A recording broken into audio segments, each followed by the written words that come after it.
Hello दोस्तों, नमस्कार। स्वागत है आपके अपने चैनल रूमानी स्टडी सेंटर में। फ्रेंड्स, आज के इस वीडियो में हम लोग बात करने वाले हैं क्लास 8 हिंदी किसले का पार्ट 3 का बुक है, उसका एक चैप्टर है। उस चैप्टर का नाम है ईर्ष्या तू न गई मेरे मन से।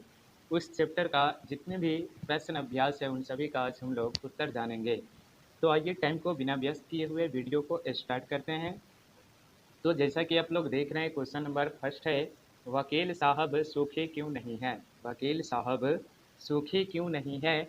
तो इसका उत्तर हो जाएगा, वकील साहब को धन संपत्ति, सुंदर घर, मृदु भाषिणी पत्नी, पुत्र पुत्री, किसी चीज की कमी नहीं है, लेकिन वे सुखी नहीं है क्योंकि उनके हृदय में ईर्ष्या रूपी आग सदैव पीड़ा पहुंचा रही है। उनके बगल का एक बीमा एजेंट की चमक दमक, आमदनी, गाड़ी इत्यादि सभी उन्हीं को क्यों नहीं हो जाता, अर्थात किसी दूसरे को सुख सुविधा या आय क्यों। ईर्ष्या के कारण वे सदैव चिंतित और दुखी रहा करते। उन्हें सब सुख रहते हुए भी सुख नहीं है ना। मतलब कि वकील साहब के बगल में एक बीमा एजेंट था, उसके आय को देखकर, उसकी कमाई को देखकर, गाड़ी को देखकर, है ना, वकील साहब जलते थे। उसके अंदर ईर्ष्या था, इसीलिए वो जो है ईर्ष्या के कारण ही सुखी नहीं रह पाया, जबकि वकील साहब को हर चीज था, है ना। अब आइए अगले क्वेश्चन की ओर बढ़ते हैं। तो अगला क्वेश्चन है, ईर्ष्या को अनोखा वरदान क्यों कहा गया है। ईर्ष्या को अनोखा वरदान क्यों कहा गया है। ईर्ष्या को अनोखा वरदान क्यों कहा गया है। तो इसका उत्तर है, ईर्ष्या को अनोखा वरदान इसलिए कहा गया है कि जिसके हृदय में यह अपना घर बना लेता है उसको प्राप्त सुख के आनंद से वंचित कर देता है।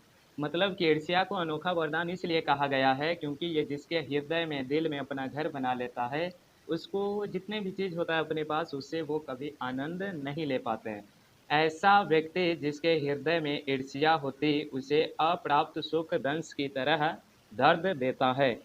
ईर्ष्या उसे अपने कर्तव्य मार्ग से विचलित कर देता है, जो ईर्ष्या की अनोखा क्या है, वरदान है।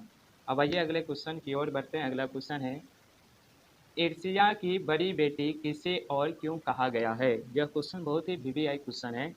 कहा गया है कि ईर्ष्या की बेटी किसे और क्यों कहा गया है। तो इसका उत्तर है, ईर्ष्या की बेटी निंदा को कहा गया है। ईर्ष्या की बड़ी बेटी किसको कहा गया है, निंदा को।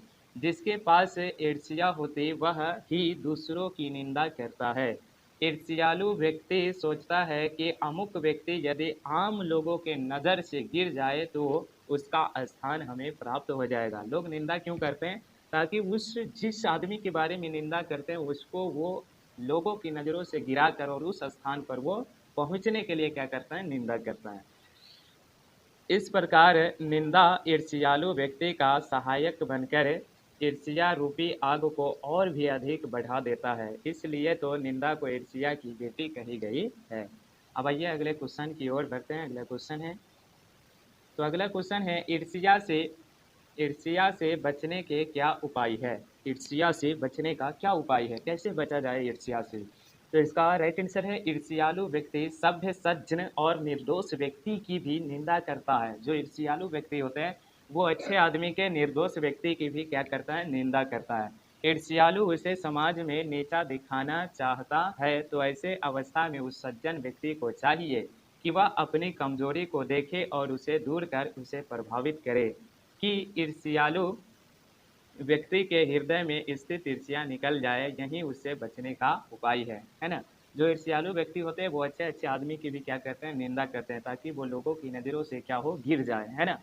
तो ऐसे में उस अच्छे व्यक्ति को चाहिए, है ना, कि वह अपनी कमजोरी को देखे और उसे दूर करे, उसे प्रभावित करे, ईर्ष्यालु व्यक्ति को प्रभावित करे, और इस तरह से प्रभावित करे कि उसके अंदर में जो ईर्ष्या भरा है वो क्या हो, निकल जाए। और यही एक उपाय है ईर्ष्यालु व्यक्ति से बचने का।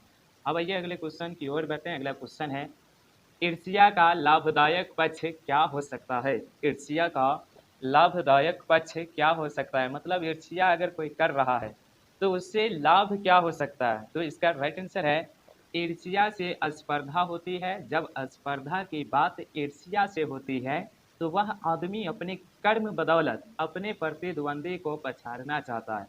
इससे ईर्ष्यालु व्यक्ति में उन्नति होता है ना। मतलब कहने का अर्थ ये है कि जिसके अंदर ईर्ष्या होती है वो ईर्ष्या से क्या करती है, स्पर्धा की बात करती है। मतलब उस आदमी के जैसा जो है उस आदमी से कंपटीशन करती है और वह अपने कर्म के बदौलत, है ना, काम के बदौलत क्या करता है, अपने प्रतिद्वंदी को पछाड़ना चाहता है। इससे ईर्ष्यालु व्यक्ति में क्या हो जाता है, धीरे धीरे उन्नति हो जाता है, प्रोग्रेस हो जाता है। इस प्रकार स्पर्धा ईर्ष्या का लाभदायक पक्ष साबित हो सकता है ना। अब आइए अगले क्वेश्चन की ओर बढ़ते हैं। अगला क्वेश्चन है, तो अगला क्वेश्चन है, नीचे दिए गए कथनों का अर्थ समझाइए। नीचे दिए गए कथनों का अर्थ समझाइए। तो जैसा कि आप लोग देख रहे हैं, क में दिया है, जो लोग नए मूल्यों का निर्माण करने वाले हैं वे बाजार में नहीं बसते, वे शोहरत के पास भी नहीं रहते।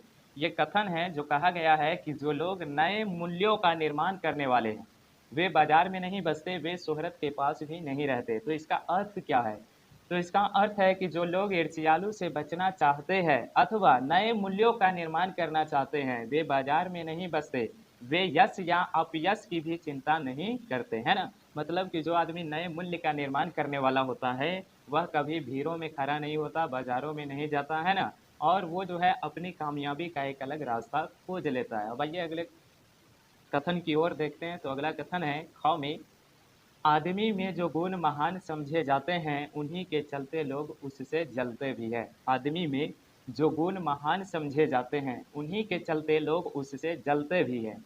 इस कथन का अर्थ क्या है, तो इसका अर्थ है किसी व्यक्ति में जब कोई महान गुण आ जाता है तो दूसरे व्यक्ति उससे जलते हैं। ईर्ष्यालु व्यक्ति को किसी व्यक्ति की महानता जलने को विवश कर देती है। मतलब कि इस कथन का अर्थ है कि कोई व्यक्ति में जब महान गुण आ जाता है, जब उसके अंदर बहुत बड़ा गुण आ जाता है तो वह दूसरा व्यक्ति जो है उस आदमी से, महान गुण वाले व्यक्ति से क्या होता है, जलने लगता है ना। और ईर्ष्यालु व्यक्ति को किसी व्यक्ति की महानता जलने को विवश कर देती है। और जो जलने वाला व्यक्ति होता है, जो ईर्ष्यालु होता है, वो किसी दूसरे की उन्नति को देखकर, महानता को देखकर क्या होता है, जलना शुरू कर देता है, और नहीं भी जले तो विवश हो जाता है जलने के लिए। अब आइए अगले क्वेश्चन की ओर बढ़ते हैं।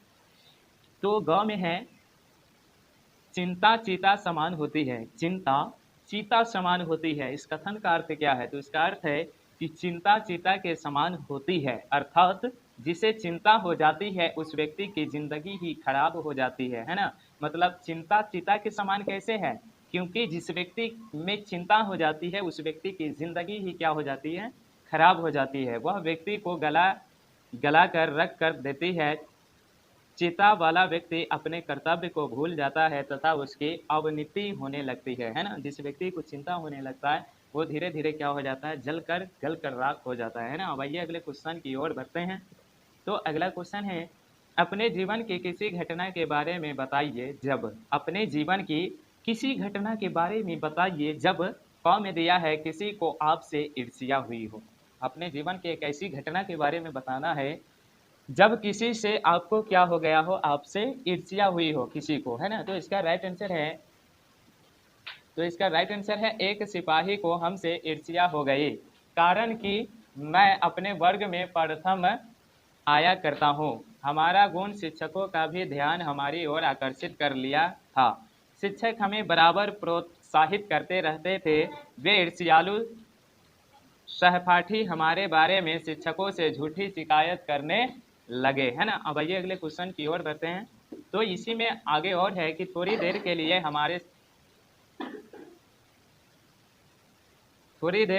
हमारे शिक्षक भी उससे प्रभावित हुए तथा शिकायत हमारे अभिभावक को भी शिक्षक के माध्यम से मिल गया। मैंने सोच लिया यह शिकायत कैसे दूर होगी। मैं अगले दिन से शिक्षकों के साथ विद्यालय से निकलने लगे। कुछ ही दिनों में शिकायत झूठी है। जब शिक्षक और अभिभावक के समझ में आ गया तो उन्होंने उस विद्यार्थी को ही डॉक्टर शिकायत को झूठा साबित कर दिया, है ना। अब आइए अगले क्वेश्चन की ओर बढ़ते हैं। तो अगला क्वेश्चन है, ख में है कि आपको किसी से ईर्ष्या हुई हो। अब कहा गया है कि ऐसे एक उदाहरण अपनी ज़िंदगी का बताइए, अपने लाइफ का, कि जब आपको किसी से क्या हो गया हो, ईर्ष्या हुई हो, है ना। तो इसका राइट आंसर जानते हैं। हम भी अपने वर्ग के एक सहपाठी से, सहपाठी मतलब अपने क्लासमेट से ईर्ष्या हुई कि वह वर्ग में प्रथम क्यों आता है। मतलब हम भी एक बार जो है जलने लगे अपने क्लासमेट से कि वह वर्ग में प्रथम क्यों आता है, फर्स्ट क्यों आता है, मैं भी प्रथम क्यों नहीं आता। वह ईर्ष्या स्पर्धा में बदल कर हमने जाना कि वह कितना मेहनत करता है, मैं उससे अधिक समय पठन पाठन में देकर उसी साल उससे आगे बढ़कर प्रथम आ गया, है ना। अब आइए अगले क्वेश्चन की ओर बढ़ते हैं। तो अगला क्वेश्चन है, अपने मन से ईर्ष्या का भाव निकालने के लिए क्या करना चाहिए। अगर आपके मन में ईर्ष्या का भाव अगर आपके मन में ईर्ष्या का भाव जग गया है तो उस भाव से निकलने के लिए क्या करना चाहिए। तो इसका राइट आंसर है, अपने मन से ईर्ष्या का भाव निकालने के लिए हमें स्पर्धा का भाव लाकर अपने कर्तव्य में गति लाना चाहिए, है ना। अगर आपके अंदर ईर्ष्या है तो अपने मन से क्या करना है, ईर्ष्या को निकाल देना है। और हमें क्या करना है, अपने स्पर्धा का भाव लाकर, मतलब हम एक दूसरे को देखकर जले नहीं बल्कि उससे सीख कर क्या करें, अपने कर्तव्य में अपने कामों में गति लाए, तेजी लाए, है ना। और मानसिक अनुशासन अपने आप में लाकर फालतू बातों पर ध्यान नहीं देना चाहिए तथा यह हमें पता लगाना चाहिए कि किस अभाव के कारण हमें ईर्ष्या का उदय हुआ, है ना। और हमें यह भी पता लगाना है कि किस चीज़ की अभाव मतलब कमी के कारण हमारे अंदर ईर्ष्या या जलन की गुण आया, उसकी पूर्ति इस स्पर्धा से कर ईर्ष्या से दूर हो सकते हैं, है ना। और उस कमी को पहचानने के बाद उसकी पूर्ति करें और इस तरह से हम क्या हो सकते हैं, ईर्ष्या से बच सकते हैं। अब आइए अगले क्वेश्चन की ओर बढ़ते हैं। ये क्वेश्चन जो है वीडियो का लास्ट क्वेश्चन है। तो क्वेश्चन है कि निम्नलिखित शब्दों का वाक्यों में प्रयोग कीजिए। निम्नलिखित शब्दों का वाक्यों में प्रयोग कीजिए, मतलब नीचे जो शब्द दिया गया है उसका हमें वाक्य बनाना है। तो जैसा कि आप लोग देख रहे हैं, फर्स्ट में है मृदु भाषिनी। मृदु भाषिनी इस शब्द का वाक्य बनाना है। तो इसका वाक्य है, वकील साहब की पत्नी मृदु भाषिनी थी। वकील साहब की पत्नी मृदु भाषिनी थी, ये एक क्या हुआ, वाक्य हुआ। अब है दो में चिंता। तो चिंता चिता के समान है, चिंता चिता के समान है, यह एक वाक्य बना। अब थर्ड में है सुकर्म। सुकर्म मतलब अच्छा कर्म, इसका अगर हम वाक्य बनाएं तो बनता है, सुकर्म से सुयश मिलता है ना, मतलब सुख मिलता है। अब आइए अगले क्वेश्चन की ओर देखते हैं। तो 4 में है बाजार। तो बाजार का वाक्य बनाया गया है कि बाजार रविवार को बंद रहता है। बाजार रविवार को बंद रहता है। अब 5 में है जिज्ञासा। जिज्ञासा शब्द का वाक्य जब हम बनाते हैं तो यहाँ पे लिखा गया कि हमें किसी बात की जानकारी करने की जिज्ञासा होनी चाहिए, ललक होनी चाहिए, है ना। तो इस तरह से ये सारा क्वेश्चन था आपके हिंदी पिछले पार्ट 3 का, मतलब क्लास 8 का चैप्टर है ईर्ष्या तू न गई मेरे मन से। इस चैप्टर का जितना भी क्वेश्चन था सभी क्वेश्चन का आंसर हम लोगों ने इस वीडियो में एकदम तहसील से जाना। तो आशा करता हूँ कि यह वीडियो और यह क्वेश्चन आप लोगों को इसका आंसर समझ में आया होगा। यदि वीडियो अच्छी लगी है, क्वेश्चन का आंसर समझ में आया है और आगे भी इसी तरह का क्वेश्चन का आंसर हर चैप्टर का पाना चाहते हैं या देखना चाहते हैं तो आप लोग वीडियो को लाइक कीजिए, शेयर कीजिए और चैनल को सब्सक्राइब कीजिए। मिलते हैं फिर अगले वीडियो में, तब तक